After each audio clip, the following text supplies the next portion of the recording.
Hello, can everyone hear me?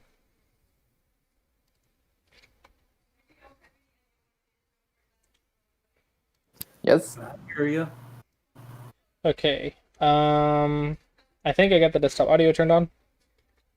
Um, Forgot my water, but there's another water right here. Cool. All right, so I think we are good to go. I'm gonna open up a demo board.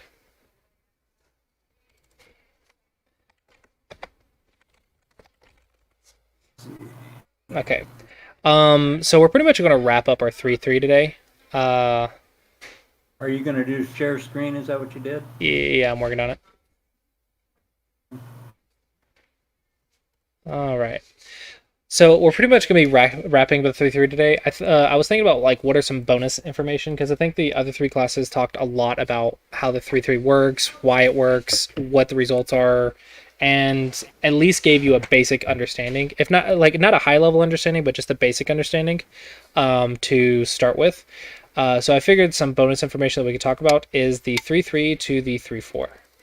And I figured this would be something that we could potentially talk about. All right, so can everyone see what I'm doing? I can see it. All right. So when your opponent does this, this is not really the common move. So this is a very rare move, but it can be played. It can also be played against the Chinese opening and everything else. So it is a move that can be played. It's just not going to be very common, but it'll give us some bonus information about the 3-3. So first off, the normal response is the Hane. If we just Nobi, because touch, you either Nobi or Hane. If we just Nobi, it leads to the 3-3, and I'm pretty sure we all know that by now. So usually it's a Hane. The most complicated response for white is here, but this one is not the most common one. But we can look at this one first. So usually to the crosscut you would Nobi, and then white can play here, to Atari, and then go up. And now we have variations. The simplest is for black to go here to kill the cutting stone, and we can play this way, like that, or maybe like that. And you see white gets some thickness, black gets a corner. Not super great for white locally, but again, this was an invasion, so black is supposed to be a little bit better, and then there's a peep. But the point is we have shape in our opponent's area, and usually you play this like when your opponent controls that side. So if we can get shape in the area, it's not a terrible result. So it's just a variation to keep in mind. But usually the response is either going to be A or B. So usually the Hane, you need to consider the reverse Hane. And this is actually a common shape in middle game as well. So when you're in the middle game and you do a touch and then a Hane, you don't just consider the crosscut. This is more at single digit Q than anything else. But you don't just consider the crosscut, you also consider the reverse Hane. We won't go into a lot of detail about that, but this is a lot of shapes in the middle game can be found in Joseikis, and this is like one of those shapes. So in this case, let's just look at the reverse Hane. So the very first thing we want to think about is what if our opponent cuts us off? Okay, boop, boop, boop. Right? But we sacrifice one stone, threaten a life in the corner, and then we can live. So this is not that bad for white at all. So this is already like pretty good. So the first thing is, can I punish? Right? That's the first thing can we do. Can we punish the cutting point? If not, the second thing we look at is, can I just connect? Okay. If I connect and white keeps going, then I can punish the cutting point. So usually to the connection, we connect as well. Now we have this, this, this, this. And look at that. Aha! Who's seen this shape before? Anybody who was in the first video. All right. So let's just, if we choose the Hana, if we just reduce the eye space, we make life. If we reduce the eye space here, we go here, and then here, and then here. So it's alive. So the only response for black is to consider is here and here. So the Vita points, because if you try to reduce the outside, you just make life. So the first Vita point is here, and this is just a refresher. So you can go here, here, here. And then you can go here, here, here, here, here, here, here. Okay. And then if you go here, you double Atari, here, You can't connect because that's a Savatari. So you take, boom. So potentially, there is a Ko because of this move. You guys remember that? Yes. All right. And is a Ko good here or bad here? It's bad at this time with no threats on the board, right? Actually, that Ko there is actually considered good. And let's talk about why. Okay. Would you go here on this empty board? No. No. Right? So obviously you would go here. So what that means is just from the start, this move is bad. However, can you potentially theorize that sometimes this would be good? Well, like you were telling your wife, that could be good, absolutely. Well, if this goes in the pattern that was there and you make the Ko, then I guess you get to take 2 corners, right? Well, it's more about you wouldn't play this until a specific timing. So you can consider this a timing Joseki rather than an opening Joseki. So you would never play this in a Fuseki. But in the middle game, this can be an invasion point. So when you think about this move, you don't think about, is this a good Joseki or a bad Joseki? That's completely wrong, because obviously it's going to be bad. But if you think about it, is this a good invasion or a bad invasion? Well, a Ko can sometimes be a good invasion. So it has to do with, did you play this at the right timing or not? Okay, so if we just play this can lead to a Ko, and that can be a very good timing for you. All right, so let's look at some other variations. We have this one. And this one, white can escape. Depending on the board position, this can be a good sequence. This one would probably not be good, simply because it goes very strange very quickly. Like, what do you do with that? But then we also have this one. This can be like this, and then push, and then, yeah, block. Alive. So you just live, but black gets thickness. So That would be good for black, right? well, actually, when you think about all this, you have to think, okay, these are the possible variations, but when you're thinking good or bad with this type of move, everything should be bad locally, but as soon as you take into account a timing attack, you can start thinking about, okay, these are the possible variations. Are they good on this board? Or are they good on that board? Or are they good on this game? Or are they good in that game? Like, depending on what happens, and this is why this is like a very high level, is because this is not a good move by default. But if you have it at a good timing, it can be a very good move. Make sense? Yep. So would it usually be a Tanuki situation that it would be good? It's more about when you invade in the middle game. Like, this is a situational move, so I don't really have a good example of when you should do it, but it's more about if the board position calls for it. So, like, for example, if your opponent had the large framework in the top right, and you're looking for an invasion point, and for some reason this point and this point just don't look good, then you can consider this point. And that could be good. 1 second. Okay, so it's more about when this specific stone or this specific invasion looks better than the other normal invasions, when the top right is relevant. If it's not relevant, obviously just don't do it. And if the other normal moves work, then just use those. But in some rare cases, like, again, this is an edge case. This is not a normal move. This is just extra knowledge. In some cases, this move might be better. So it's another thing that you can think about. Make sense? Yes. I have another slight question, but if it's off topic, we'll just skip it. But there's some particular players that will play the 3 point as an opening move.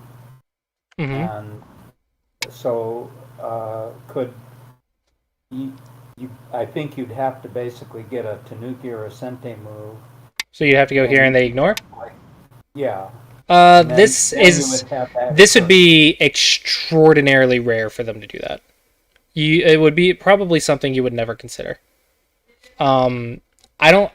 It would have to be something super big to ignore this attachment to the 3/3.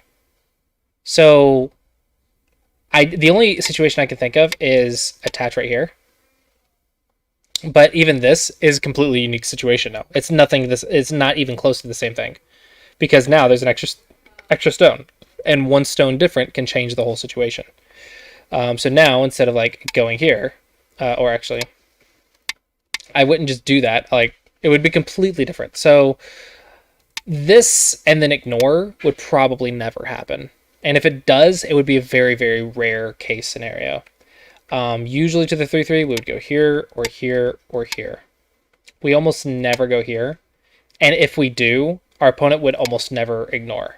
So this is probably maybe 1 in a million games. So not, yeah. So I wouldn't worry about it too much. It would be a possible likelihood, right? But yeah, but then we're not doing a 3/3 invasion. Now we're doing a 3/3 Joseki. So yeah, now we're getting into something that's off topic. But I just want you to understand that probably the reverse order would not happen. So that's why invading to the 3/4 is potentially possible, but attaching to a 3/3 and then getting ignored is very, very unlikely. Okay. Does anyone have any questions about any of that so far? No. No. All right. So now, I kind of told you about that, but now let's get into something that's probably hard to do, which is how do we study Joseki with the AI? So how would we study this with the AI? So let's say it came up in your game. Now, this is just an arbitrary example that I have, but usually you'd play your own game and figure out if this was good timing or not, because if you look right here, obviously it's not a good move. But let's say, yeah, it's negative 9.7%. But let's say this was a good move in the game.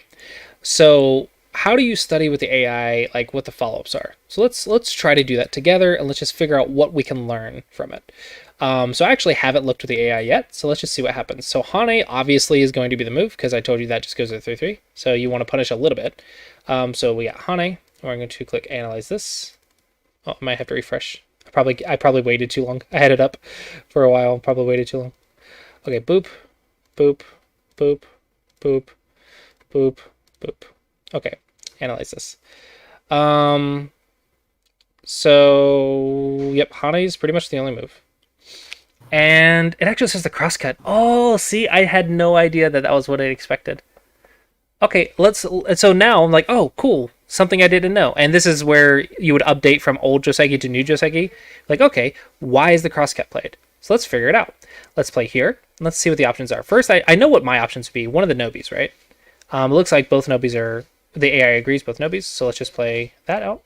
And then I know there's an Atari and an Atari. Okay? Which actually, I think it didn't show that one. I think it showed this one, but it didn't show this one. Okay, so this one would be Nobi, walk back, here, here. Has anyone seen this shit before? Let me set it up a little bit different and see if you recognize it. Do you recognize that sequence?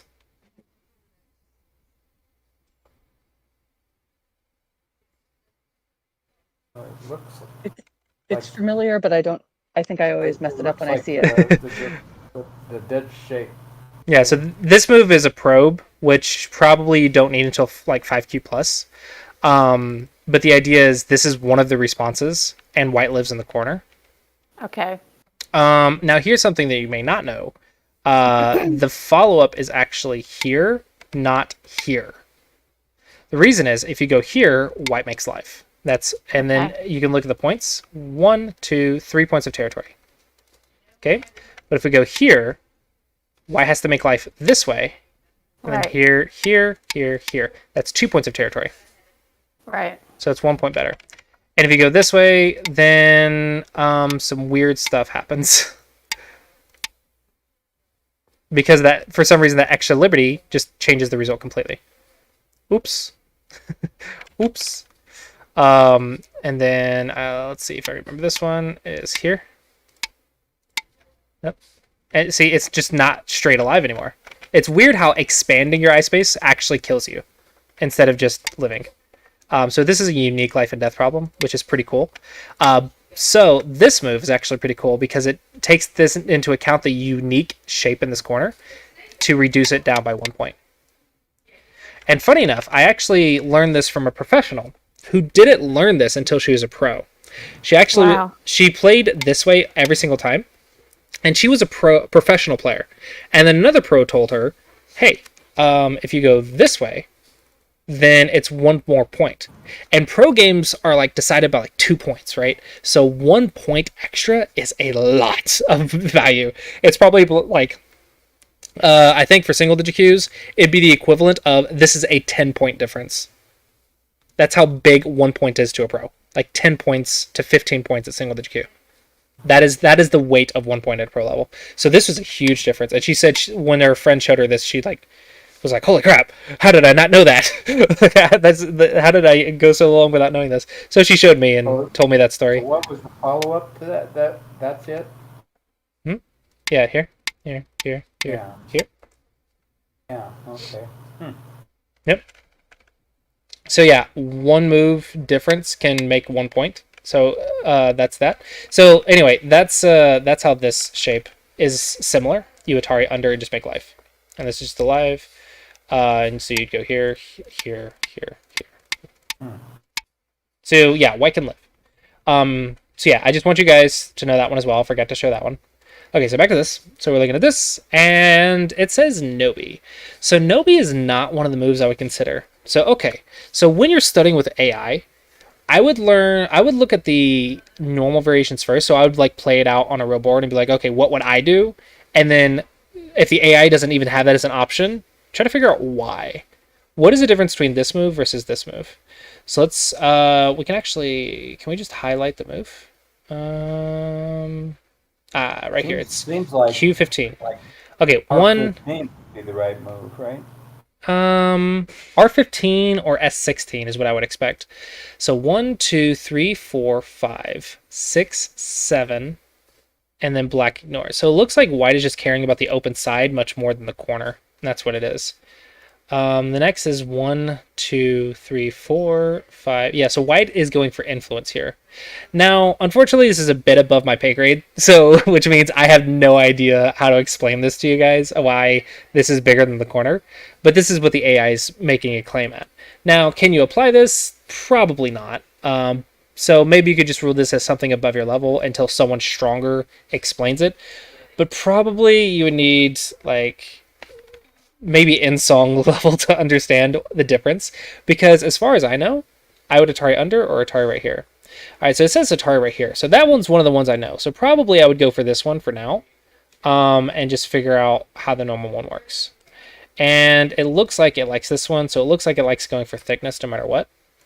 But I believe the end result is going to be about the same, which is white gets thickness, black gets a big corner.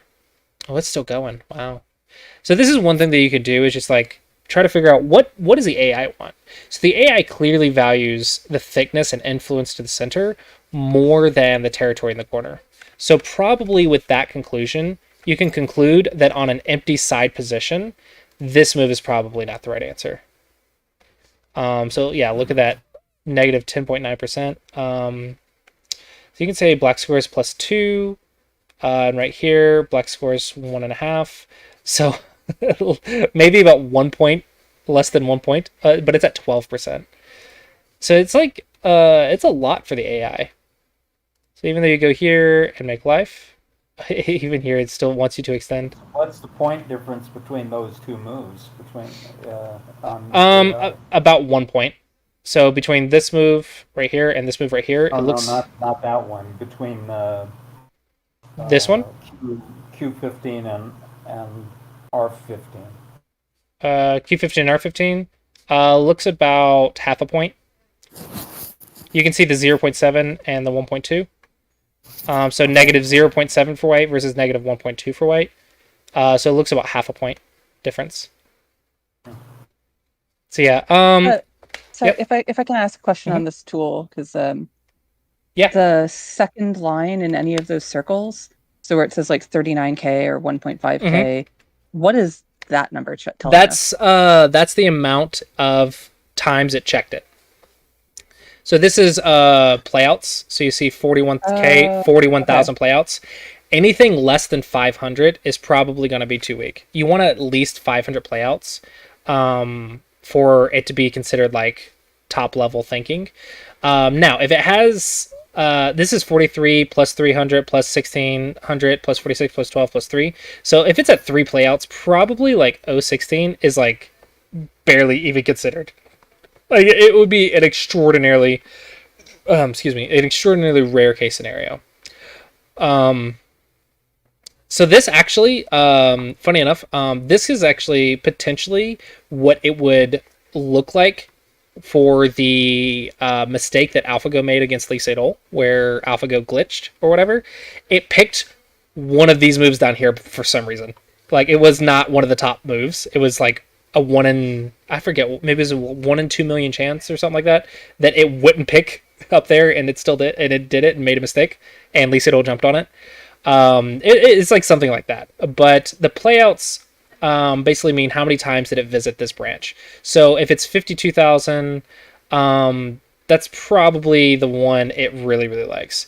So even at default, even just the starting moves, you can see it just starts with 129,000. That's because this position has been repeated so many times. It just saves it in the system.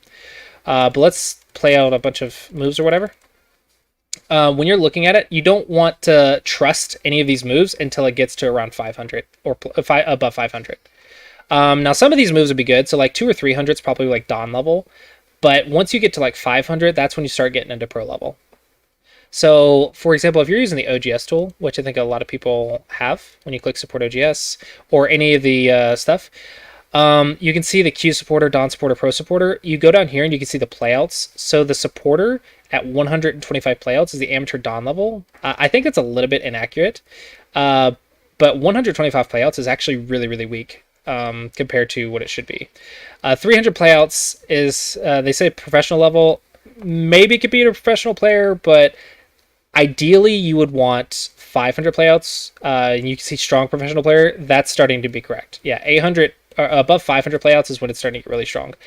And then that's where you get beyond most professional players. Does that make sense? Yeah. Yeah, that does. Thank you. So any sort of subscription, anytime you do a subscription to be like OGS or AI Sensei or Zbaduk, you want the subscription that it does a minimum of 500 playouts, because then you know at least it's pro level at minimum. So yeah, that's what you want to look at. So when you're looking at these playouts, you want to make sure that they're not just like 14. So probably that's not the one to consider. Sometimes your moves might be there, and it doesn't necessarily make it a bad move. It's just likely not the top moves the AI is considering. It's not going to be like 9 Dawn pro level. So here, 54,000, 1.9 thousand, those are probably the 2 moves to consider.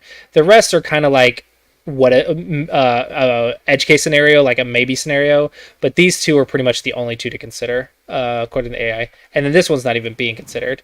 So the S16, yeah, it has 1 play out. So you can see it's not even considering it. But it's not even considering it, but it's still only like 1 point difference. It's kind of funny. However, what we can learn from this just by looking at this, it's probably too difficult to like memorize the exact moves, but we can understand the idea of the AI wants the outside here, not the inside.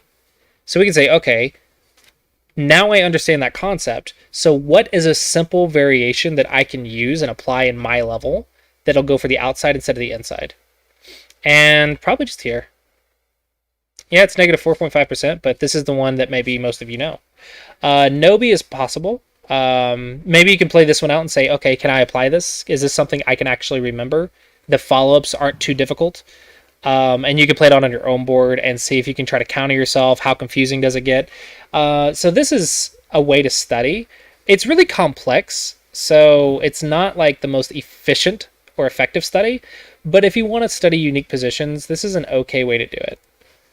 So he goes here, and I think most people would go like right here first, and you could just do that. And then probably they would go right here, and then you could just Atari. Looks like the AI wants to threaten the squeeze, actually, which is interesting. You can see the AI really likes the outside. So I would go for the base, but AI wants influence. So you can actually get a lot of interesting variations, and I know there's a lot of people that really, really love to do this, which is go through all the AI Josekis. And I think there's a lot to learn there, but I also think it's very inefficient. I would care more about understanding what's going on rather than learning the exact moves, because I have learned that a lot of these players that review with AIs and just go over variation after variation, their opening is probably a lot better than mine, but their middle game, their decision making is a little bit lacking unless they have a lot of experience. So you got to be very careful that you don't spend too much time reviewing the AI, because at the end of the day, you have to be able to make decisions without the AI during a live game. So you need to think, how does the AI arrive at this conclusion? And this is why studying with AI is so hard. It can't tell me why the outside is better. You just have to like assume that, okay, influence is better towards the open direction than it is for the points in the corner. But at what point does that points in the corner become larger than the influence? Don't know. The AI can't tell us. So we just have to go by case. Does that make sense? Mm-hmm. Now, with that being said, you can actually get really creative here and find some really cool sequences, and maybe find some really unique Josekis. And this is where you can start updating your Joseki library. I think a good example of this is when you're approaching here. I think there can be a lot of interesting things to consider. Like, okay, is this one... So everyone knows this Joseki, but is this one actually good? What about this one? My opponents have been doing this one for some reason. Is this good? It says negative 4.3, so it's white plus 1. And this one is white plus half. So this is a half a point better. And if you want to really fine-tune your game, you can think like that. But then you also have like, okay, if it's only a half point loss, but my opponents are consistently messing this up, maybe I'll play this. And I'll have this secret weapon. So you'll take a local loss to make the game harder for your opponent. Sometimes you can have some secret weapons like that. So you're like, I'm just going to play a Joseki that is not bad for me, but my opponents consistently mess it up. Okay. And then as soon as they stop messing it up, you get strong enough they stop messing it up, then you just switch back. You can actually have some very interesting things. With my Go Club members, we were going to a tournament once, and I told them to all learn one Joseki that is unconventional, so they can have a secret weapon that'll throw off their opponent's game, throw off their flow. And so if you're going to a tournament, it could be pretty useful to have like one Joseki, maybe two, that are just like secret weapons where you know the variation, and if they know the variation too, you don't lose that much, maybe 2 points. But if they don't, then it throws off their rhythm, throws off their flow, they get really confused, and they don't have a lot of experience with it. And potentially you can mess them up a lot by doing that. Because how many times... Because I know this is a very common thing at the lower levels. How many opponents like approach here and just completely mess you up? Or actually, how many opponents approach here at single digit Q and they do these crazy type moves to mess up your flow, and it just throws you off so much that you just get confused and overwhelmed and you just lose the game. This happens a lot, right? I get messed up in the beginning and the middle game. That's where I mess up. Yeah. I've seen a lot of my students respond right here. Because, like, I want to surround. And I'm like, no. Fundamentals, bases. Right? But this type of idea, like, okay, I can go here. This is black plus, like, half a point. And this is white plus half a point. So it's like a 1 point loss so far. And then I can just ignore. Okay, I take a 1 point loss, but my opponent has no idea how to handle it. Sometimes that can happen. I think this one's a bad one, a bad example, but something like this one can be pretty good. And I know I have a story from like Go Congress. So this is a Joseki that was very, very popular back when I was Tudon. And like every Tudon freaking played this Joseki. It was like so common. It was every single time, I swear. And we all knew the Joseki pattern.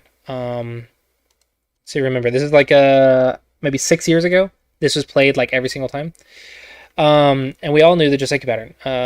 So funny enough, it was actually here. This big giant red thing that the AI hates is what everyone played. But funny enough, it was here.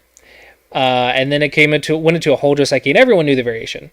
Well, the Fungyun Go School Feng Yun is a Go instructor in New York. The Feng Yun Go School, Feng Yun is a professional, Chinese professional. She taught all of her students this move.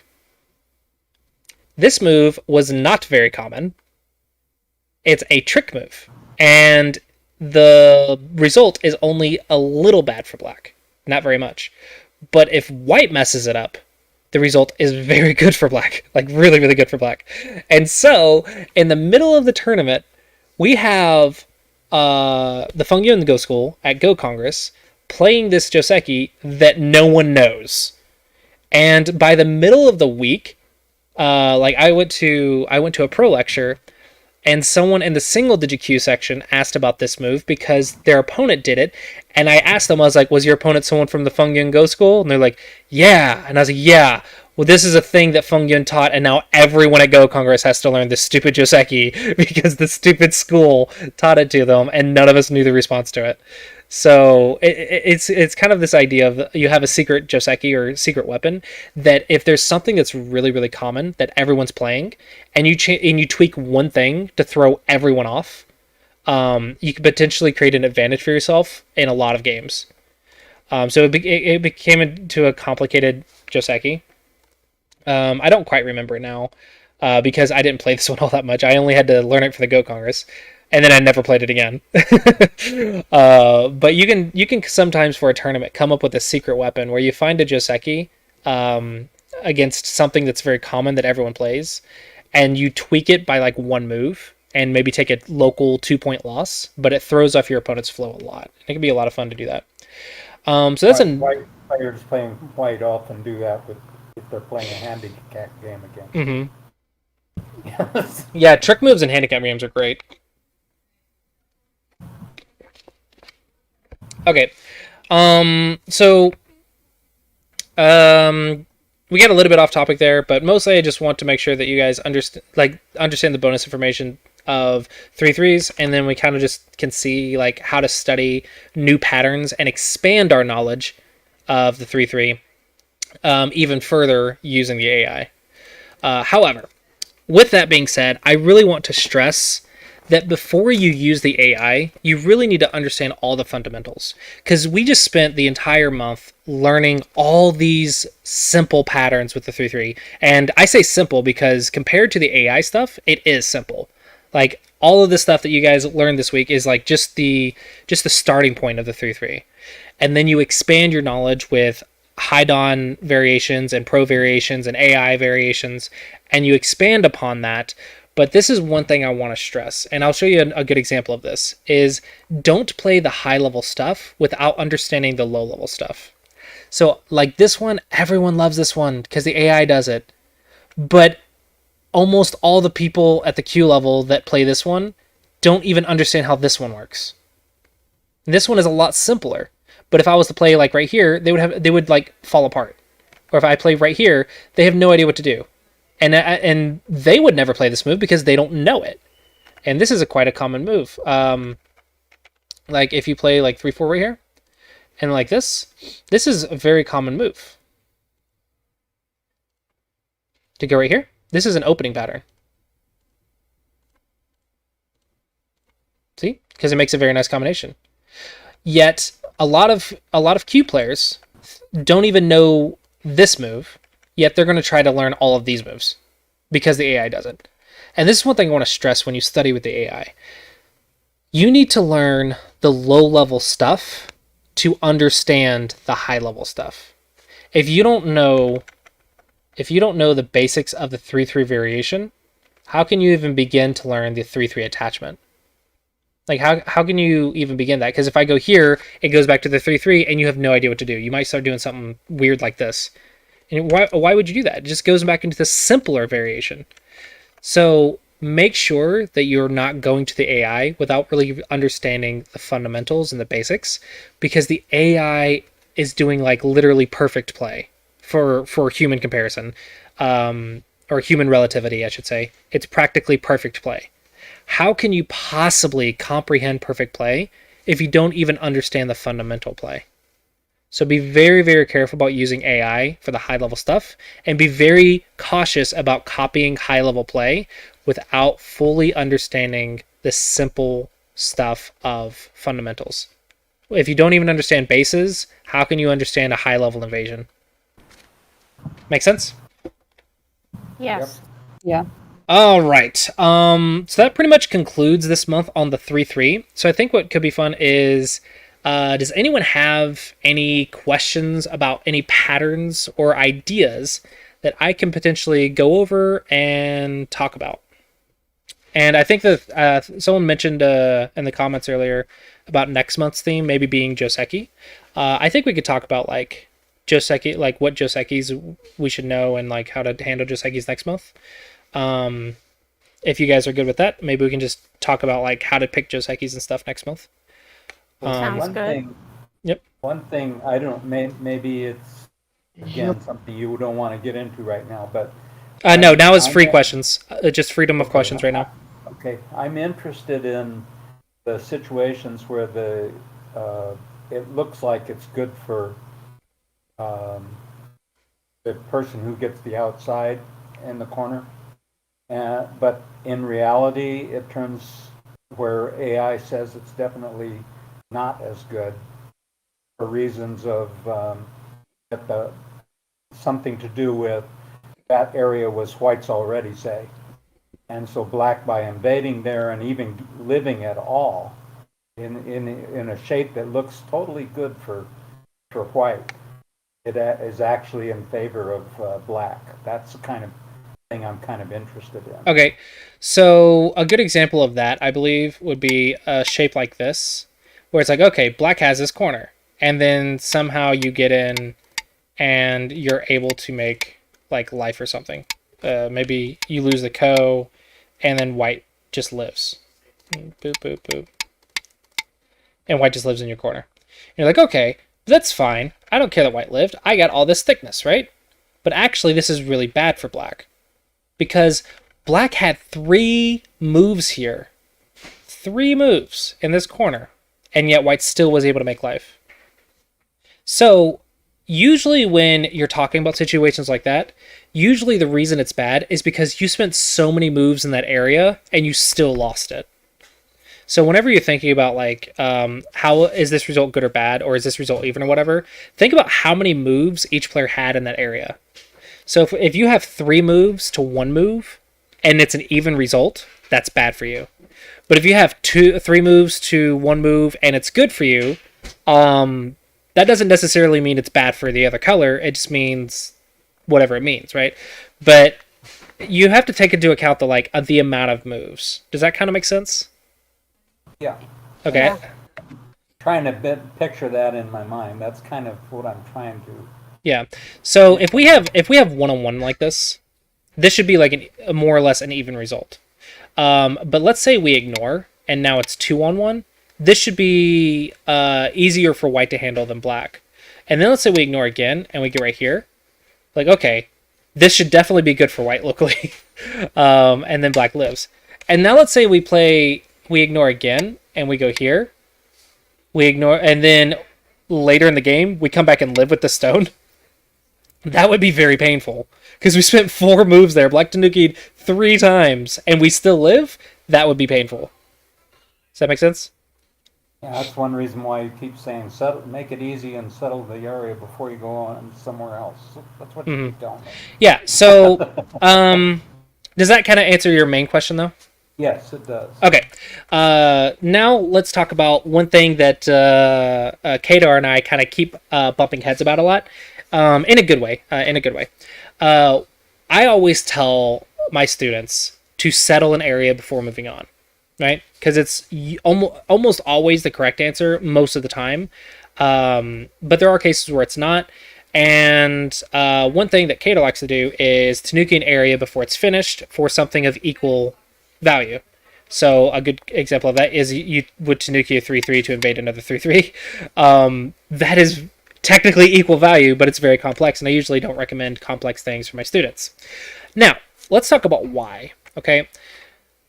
When you ignore one area for another, what it means is that area, you don't mind your opponent getting an advantage there compared to what they would have had if you had just responded.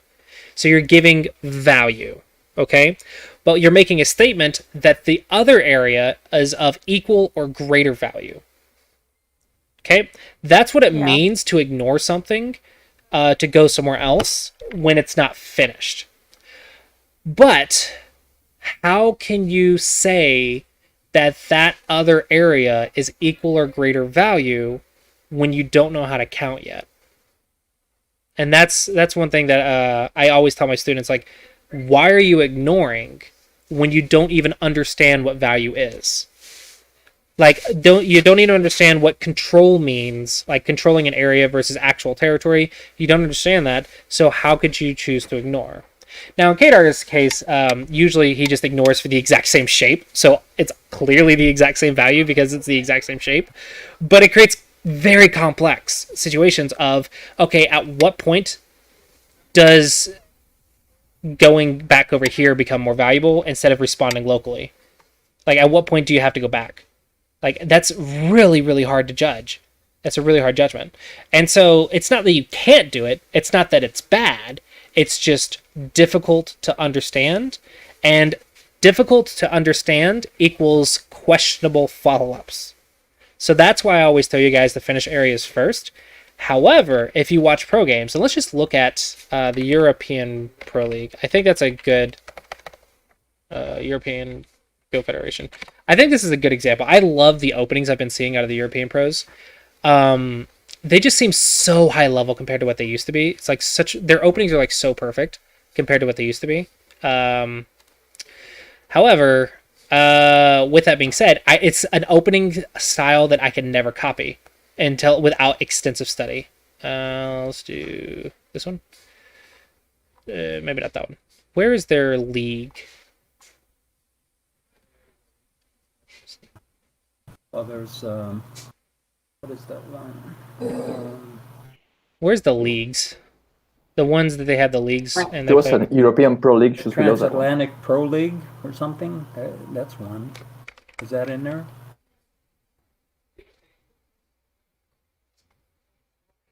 I thought it was up here. Yeah. Yeah, okay. I think this is what I'm looking for right here.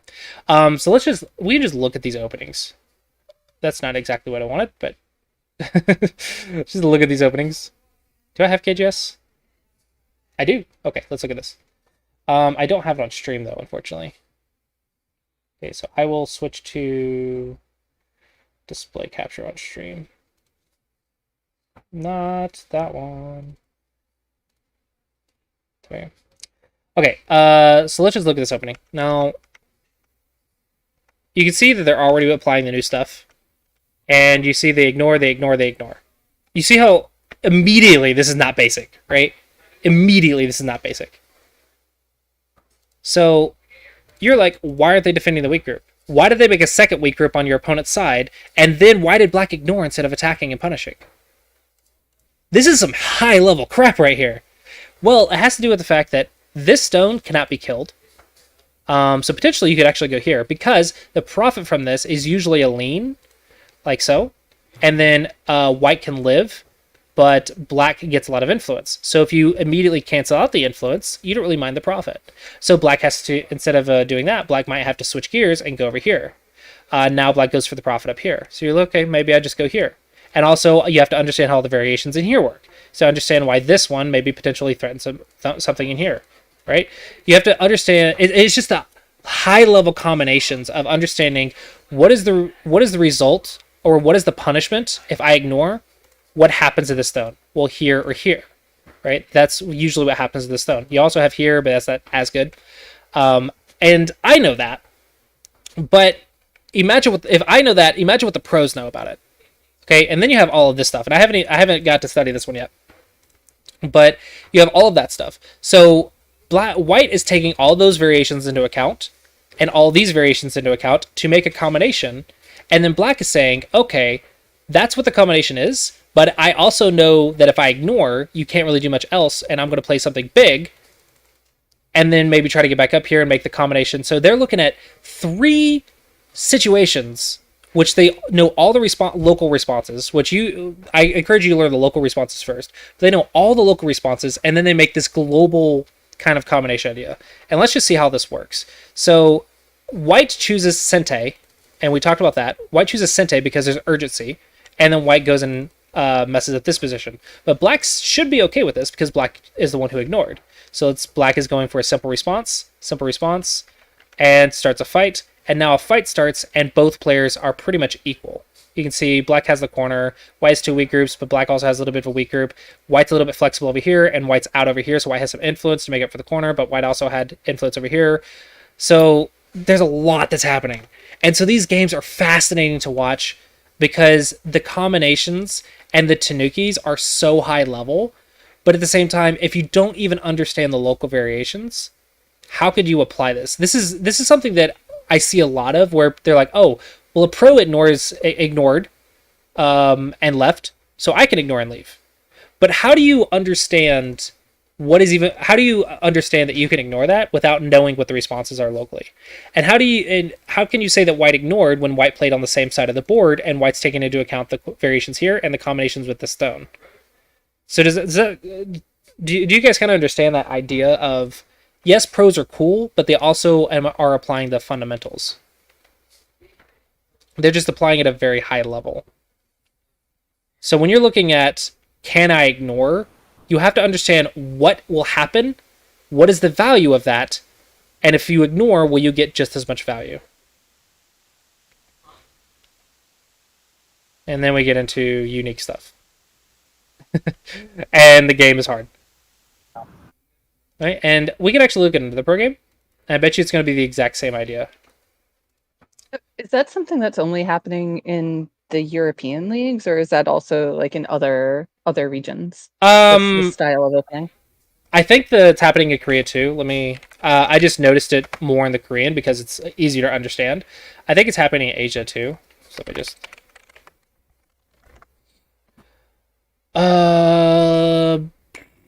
browse by date.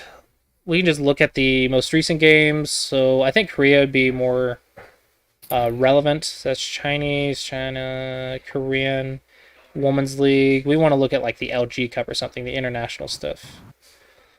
Hangul Kiwon Championship. Okay, so that's the Korean League Championship between 9P. So that's probably like fighting for like their rankings and stuff. So we just see what this looks like. And it should look something similar, but maybe done a little bit better. I'll just download this to make it bigger for you guys. As a bit of a side note, Trey Jing is one of the strongest female players right now. Who'd you say? White in this game, Trey Jing. Okay, just Chojong? Yeah. Sorry, I need to read their Hangul names to be able to pronounce it properly. I can't read it in English. Reading it in English messes me up so much. I need to see the Hangul to be able to pronounce it. Okay, so this is just the Korean League. What is the placement of Choyeon? I just look at this. Yeah, I'm not sure. Like, I would assume in the top 200, maybe top two. No, she should be in like the top 20. Choyeon? Is she? No, like I mean, female, she's like top 1 or 2, but. Oh yeah. Okay, yeah. Among all the pros, then yeah, top 200. Yeah. Oh, yeah. Among Korea, I think top 20, possibly. Yeah. Okay, so this is already like, what is going on? Just ignoring corners. Yeah, this is what I mean. Like, they're doing it as well. It's just even more high level and even harder to understand. Like, who does this? Like, do not copy this move. This is why I'm like, be careful about copying pros. Do not copy this crap. Let's see. Someone actually asked a question on YouTube. I try to study big avalanche Josekis with AI. Is it good at 8K to do this kind of thing? I wouldn't do but just for understanding. I would use Joseki dictionaries for Avalanche and just learn the main branches. I would not study the Avalanche with the AI at 8Q. Unless it's some simple variations that you can follow. You got to be very careful because something like Avalanche and Taisha, there's literally like so many ways it can go. Like probably the Taisha is like 1,000 Josekis, right? The Joseki of 1,000 variations. So Avalanche is has hundreds of variations. So you got to be very careful about overwhelming yourself, especially at 8Q. Just learn the main branches so you can have an understanding of a simple response. I wouldn't go too deep into it. There's other stuff that's more important for you to learn at that level. Yeah. Hey, look. Everyone remember this shape? This reverse Hane? We just talked about that, right? Mm-hmm. And if you know Joseki, then you can see variations like this. So this looks super good for black, but if you look at the whole board, influence, and then a 3-4, and the center looks like it's in white's control. So you got to be it's very interesting. And then of course, what do you see? A consistent center plan. You don't see white going for territory. You see white has center, white goes for center. Consistent play. So yeah, I would say it's pretty much the same thing as the European League. It's just, for me, it's easier to follow the European League than the pros, because this is just complex. This is just crazy. It's so hard to follow the games in modern times. Like, I can't even comprehend a lot of these moves. Like, some of the moves I can, some of the moves make sense, but just looking at the opening, it's like, I'm gonna invade immediately instead of taking the open corner, and it's like, okay, you make a Shamari, I'm gonna attach to your face because you didn't play 2 space, you played 1 space. I'm gonna punish. I'm gonna attach to your face. How does that even work, right? So yeah, the Koreans do it too, the Asians do it too. It's just at a more confusing extent, at a higher extent. So I would say if you wanted to study pro games, I would review... Oh, crap. That's not what I wanted to do. Let's get my screen back. If you wanted to study pro games, I would do something like Go for Go. I really like Go for Go because I can use it on an app on my phone as well. I would do something like Go for Go and then go browse by date, or gokifo.com is pretty good. And I just click old games before 1970. And most of them should be in Japan. Japan is really, really good. So let's see. Let's go to gokifu.com. And I just want to show you guys the difference in play. Let's just do Shuzaku. I love Shuzaku. Alright, so this is like 1850, right? Let's look at this game. Let's just look at the difference.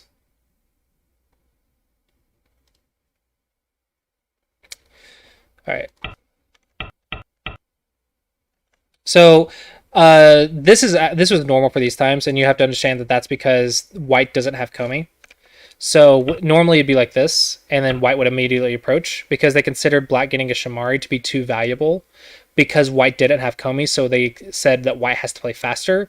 Once white had Komi, the play actually started to settle down. So this is before white had Komi. So even though it looks crazy, this makes sense with that context. And 3-4s and these, which threatened Shamaris. Shamaris were super valued back then. But now let's look at the middle game. And so you see Shamari, stopping Shamari. It's just all about the Shamari so far. All right, now we just go into basic shapes. This is a little confusing maybe. So maybe this isn't the best example, but they're making base. It's connected. And the shapes actually start making a lot more sense. And this is actually starting to look a lot like the Clossi approach, if you guys recall. Like you slide for your base, make your base, attack with a knight's move, poke, extend from the Shamari, play it on the open side, maybe go attack this soon. Okay, so we're going to poke in here. We're going to stay connected. This is a squeeze play. Squeeze, stay connected, take the eyes. So this actually makes a lot more sense to me, and I could follow this a lot better. I'm not sure how this looks to you guys. Does this look any different than the Korean ones and European ones? It looks like a civilized game. It looks like it's using fundamentals at a good level, right? This is like, oh, so this is what fundamentals look like. But then you have like modern play. It's like, where are the fundamentals? Do they even know them in the modern play? Like, I don't think they know fundamentals in modern play, right? It just looks like that, right? But actually, they're taking the fundamentals and they build on it, and they build on it, and they build on it, and build on it, and build on it, and build on it, and then they have AI, which builds on top of it even more. So it's just like layers on a cake. If you look at modern play and you only see, or maybe like layers of a mountain or something, if you only see like the top of the mountain, you're like, that's crazy. This doesn't make any sense. How is this rock floating 10,000 feet in the air? But then if you look at the base and you see the foundation, the fundamentals that it's built off of, then it's like, makes perfect sense how there's rocks 10,000 feet in the air. You're like, did men just keep stacking rocks for 10,000 feet? No, it's just the weather happened and it got pushed up and however mountains form, right? But it's built off of foundation and fundamentals. So this, if you're going to review pro games, I would recommend like the 1800s and 1900s Japanese pro games. There's a lot that you can apply, and I cannot tell you how effective it is to beat cube players using this old stuff, because the amount of people that I've seen my students face that copy modern play without understanding these fundamentals and just get destroyed as soon as a fight happens because their shape doesn't work together. Because their stuff is cuttable. They don't understand timing. They don't understand the fundamentals, and all of this fancy stuff just crumbles under the slightest bit of pressure. But then if you have the fundamental shapes like this, it's a lot harder for you to crumble. Now, granted, it's not as effective as modern play, because I think modern AI stuff would beat this stuff pretty handily. But at the lower levels, this is a lot easier to use. This is a lot easier follow-ups. So that's why I always encourage you guys to learn the fundamentals first. And if you want to review pro games, I would review the older pro games and work your way through the histories so that way you can slowly but surely understand modern play, because you understand how Shimari's went from Shamari and extension to a high Shamari for influence to the AI Shamari now. And then you just work your way up through that. That's why I tell you to learn this first. If you don't even understand this one, you can't play this one. It just doesn't make sense. Does that kind of make sense for you guys? Yes. Okay, so I kind of talked about, to reiterate everything we talked about this last one, I kind of wrapped up the 3-3 a little bit, showed you a few more 3-3 shapes to keep an eye out for, to basically just, it's not something you're going to be able to apply a lot, but if it comes up, at least you should have an idea. And then, of course, if it comes up you forget, you can always revisit the lecture. So we wrapped up the 3-3 and showed you a couple more variations. We talked a little bit about the AI and how you could potentially use that to study, but you have to be very careful.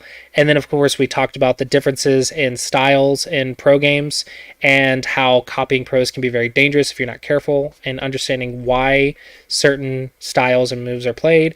And then we looked at comparing old play to modern play and just seeing like the history of Go. So that's kind of like what we talked about today. We got a little bit, we went in a very interesting direction, but mostly I just wanted to wrap up 3-3 and then answer any questions you guys have. So with that, do you guys have any final questions or comments about the 3-3 or anything that we talked about today? No. All right. So are you guys all 3-3 masters now? Yeah, we'll never make another 3-3 mistake. Okay, so... Oh, by the way, I gotta say, I'm really enjoying going through the Little Pig set. I've been through it twice now, and it sure does reinforce that co-move. Yeah, the set is really, really good. I did both the Little Pig, like, I tried to, when I was doing 100 problems a day, like last year, I was trying to do like 100 problems a day. I spent like 3 days just doing the Little Pig and the Big Pig, and I would do the whole set, both sets. The next day I did both sets, and the third day I did both sets, and for the next 3 months I didn't mess up a single move with the pig shapes. So probably I need to do it again. It's something that probably is useful to do like every year, just to like pick it up again, just to make sure, because it's a common variation. But I know Illuck is watching this as well, so I'll give you a piece of advice. If you want to get like really strong at the reading, actually no, I want the spreadsheet. Where's my spreadsheet? Wait, Where's my spreadsheet? I swear I have it in my recent. You have it in my link with you, and because you gave it to me in Yeah. there. If you can't find it anywhere else. There we go. Yep. Thank you. Okay, so I would say if you want to be really a really strong Dawn player, I would do every single one of these problems every year. And just get faster and faster and faster at it. I would say yeah, the entire spreadsheet. If you wanted to be a really strong Dawn player, like really good at reading, I would repeat every single one of these problems every year. And then, of course, I would say play like 5 to 10 games a day. If you want to be really, really good. Yeah, life and death is definitely my biggest issue. Yeah, it's my issue too, trust me. I think if I wanted to get 8 Dawn, so if you guys want to know what I would do, if I really, really wanted to get to 7 Dawn right now, which I don't because I know what is required, and I don't have that kind of time. If I really wanted to, though, I would try to play about 10 games a day, and review most of them, if not at least several of them, to work on like whatever I'm working on for the week. Review with the AI a little bit to give myself some general opening practice. I would read my AI Joseki book to make sure I understand and study the AI Josekis. I would practice them. I would just pick one, play it for the next 50 games, like that 2-space thing or whatever, where the 3-4 and the 2-space high. I would play that for like 50 to 100 games. And I would review it with the AI until I knew all the variations inside and out. So I would study my opening, study Josekis, and I would do probably like 1 to 200 of these problems every single day. And that would pretty much be my daily training. I would play games for experience, review them, and review with the AI, learn my opening and Josekis and middle game dilemmas, but mostly play, and then do these like 1 to 200 a day. If I really wanted to get to 7 Dawn, and then I would do that for an entire year. Yeah, so that's a lot of hard work, and I don't want to. I can't blame you. Because unlike the single digit Q ranks, that would be maybe 1 rank in a year, maybe 2 ranks if I'm lucky in a year, doing that consistently every single day, and that's just for 2 ranks. So it's really annoying to be a Dawn player sometimes. I want to go back to like. I guess you have to decide when enough is enough. You know. It's more like. Why would I want to be a 7 Dawn? I'm not going to make any money for it. I'm still not going to be an American pro. There's no benefit to me being an American pro. Like, I think I would get more students if I had pro status, but like I can't beat the current American pros, the other amateurs to be an American pro. The American pro system's really bad right now, so there's really no good reason for me to do it other than bragging rights.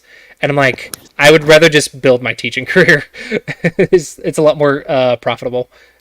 What would you consider your Dan level to be exactly? I'm 4 Dawn AGA, 5 Dawn Fox, 3 Dawn OGS. So I would consider myself a mid Dawn. Okay. I can pretty consistently beat 1 Dawn and 2 Dawn, so I would consider myself a mid Dawn. But I would not consider myself even close to a high Dawn. Okay. But yeah, that would be what I do. So if you guys want Dawn level reading, I've said this to my students so many times, but I don't think anyone's done it yet. But if you want Dawn level reading, do every set 3 times and just start from the top, work your way down, and do every single problem 3 times in a year. If you can consistently do that, you'll have Dawn level reading. I'll link this. Oh, got my work cut out for me. Yeah, you and every other student I have. Because I don't think anyone's done it yet. Where's my copy? Well, some of this stuff I end up taking an hour on just one problem. No, don't take an hour. If you can't see it in 30 seconds, just look at the answer. For this stuff? No, I'm talking about going through all the variations after you know the answer. Yeah. So for the stuff on this page, this is all about pattern recognition. This is not about deep reading. Deep reading is like ladders and stuff, like if you to visualize and everything else. All of this page is about being able to recognize these shapes and patterns instantaneously. Now, I do encourage you to do ladder problems every day. I think I really wish they had a ladder problem go book. I would buy that. And then I would say solve one ladder problem every day and just visualize it. Just visualize. Just practice stone visualization every single day. And then, but on this page, it's more efficient, and the purpose is to just learn the patterns. So you should be able to solve all of these problems within 30 seconds to have dawn level reading. 60 seconds at the very most. But if you can't, then not quite dawn level reading yet. Just look at the answer, learn the pattern, come back to it, do it again. And do it again, do it again, do it again, do it again. Eventually, you'll be able to solve it within 30 seconds. Why is that important? Is because you can solve every single one of these problems and recognize the shapes within a Byo-Yomi period. So that means even in Byo-Yomi, you will have very powerful shapes, and you can punish bad shapes very quickly and very easily. And this is all the fundamental shapes for life and death and reading. Like, it's all the fundamental shapes. Cutting points, connection to Tsujis, cut to Tsujis, Sekis, life and death. Like, all of this is the fundamental middle game shapes. So just being able to recognize all of that is good. Now, unfortunately, you will not be a Dawn player just from this. Because if it was just reading, everyone would be Dawn. But you will have Dawn level reading and shapes if you can solve all of these. And then from there, you just have to work on your fundamentals and, of course, practice.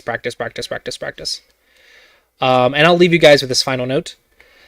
The biggest mistake that I see my students making is not playing enough games. I cannot tell you how important it is to gain experience. Okay? If you really want the secret to becoming a Dawn player the fastest you can do, play more games. Ideally, if you look at Asians and stuff, they're probably playing like 10 games. They're spending like 8 to 10 hours a day and playing like 4 games a day. And then reviewing really in depth. Okay? For Westerners, I've seen the Westerners that I've seen go from like 2 Dawn, 3 Dawn to 8 Dawn in a year. That's really fast.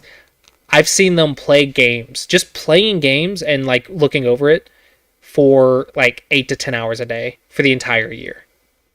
And that's, how many games is that? Let's see. Let's take an average of like, Blitz, too.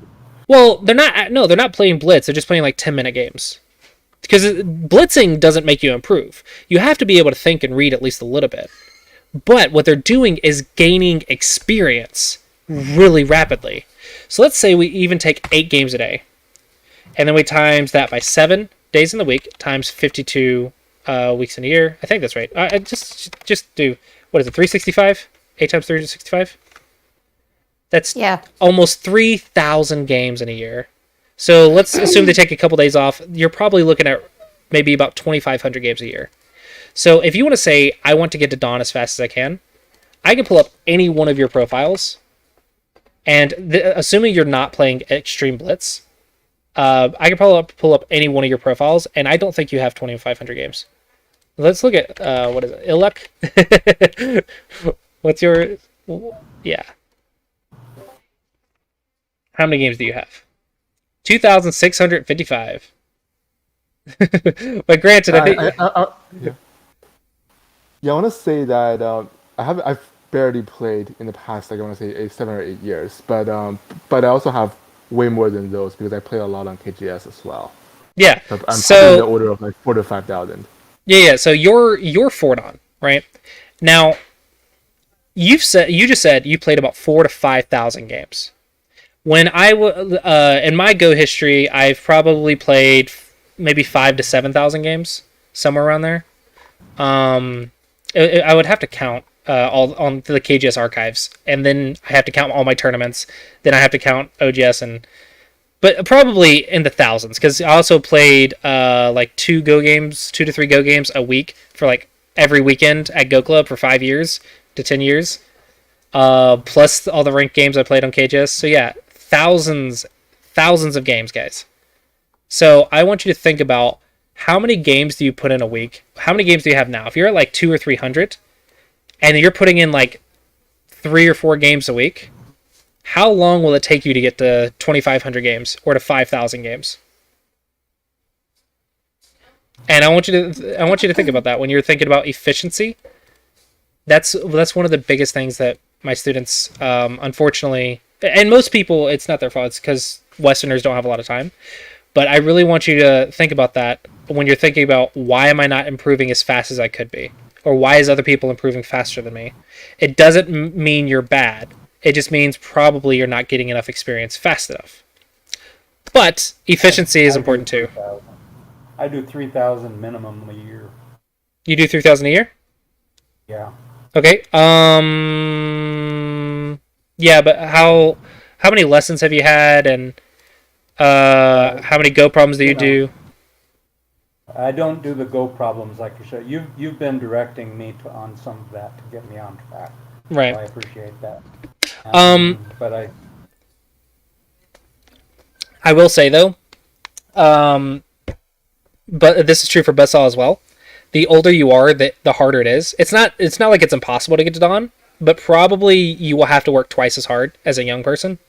Just simply because Go is for some reason ageist and also sexist. I don't know why. So I am doubly disabled.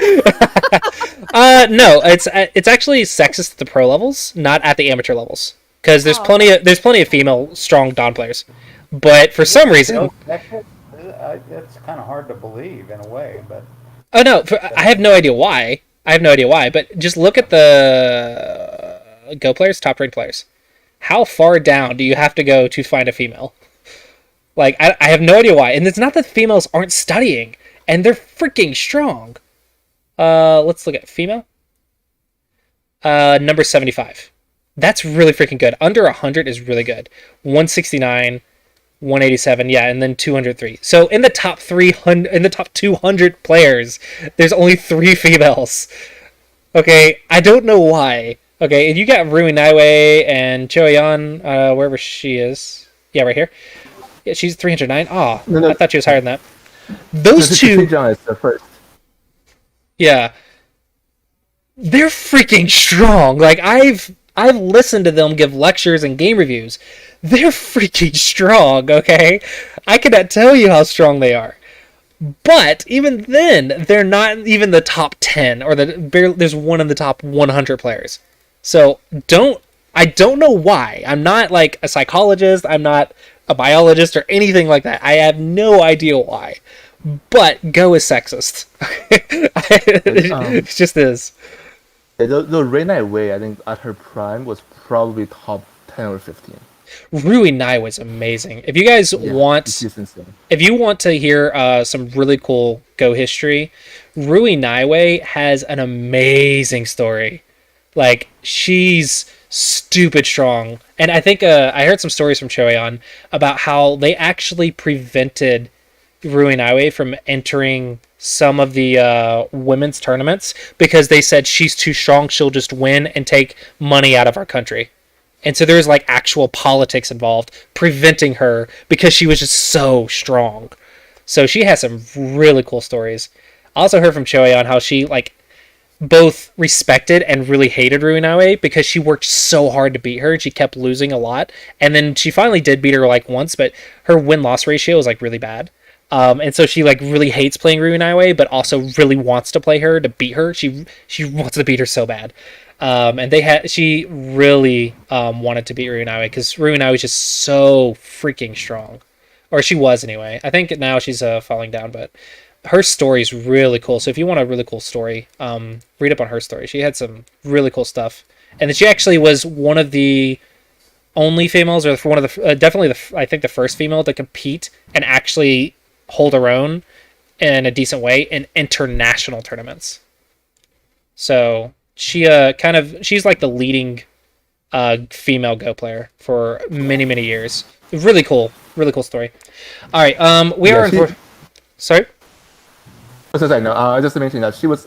I think she's the only female that reached top 4 in an international tournament. Yeah, she's crazy good. It's really cool. I'm a huge fan of her anyway. Yeah, she also beat Lee Chang-ho and got a actual like full open tournament title in Korea. which is insane. Wow. Yeah. It's really cool. But yeah, so we'll go ahead and leave it at that. I think there's a lot of cool Go history. So the more like you learn, there's so many things that out there that you can learn. But we'll go ahead and wrap it up there. We talked a lot about the stuff today, so hopefully you guys did find the class educational and maybe entertaining because of the history and stuff. But yeah, so study hard, work hard, and next month we are going to start trying to talk about how we choose Josekis. I think we got some double-digit Qs in here now, and I would like to focus on the double-digit Qs a little bit more than single-digit Qs, but I will also talk about the single-digit Q stuff as well. And I think it'll also be good to understand fundamentally how to choose Josekis and how do they lead to openings and stuff. And then how Josekis work in openings. And we'll probably start with like some double-digit Q introductions and then probably be in the single-digit Q range by the end of the month. So yeah, hopefully you guys will look forward to that. And as always, thank you for showing up. Without you guys being here, the class would be a little bit boring and I would just be lecturing. So it's a lot of fun to bounce things off of you guys. So thanks for being here. Yeah, so hopefully you guys enjoyed that. And yeah, here's to another month. And I will see you guys when I see you. Thanks for doing this. Yeah, Thank you very thanks for the much. class. Yeah. Thank you. Have a good one. Right. Bye-bye.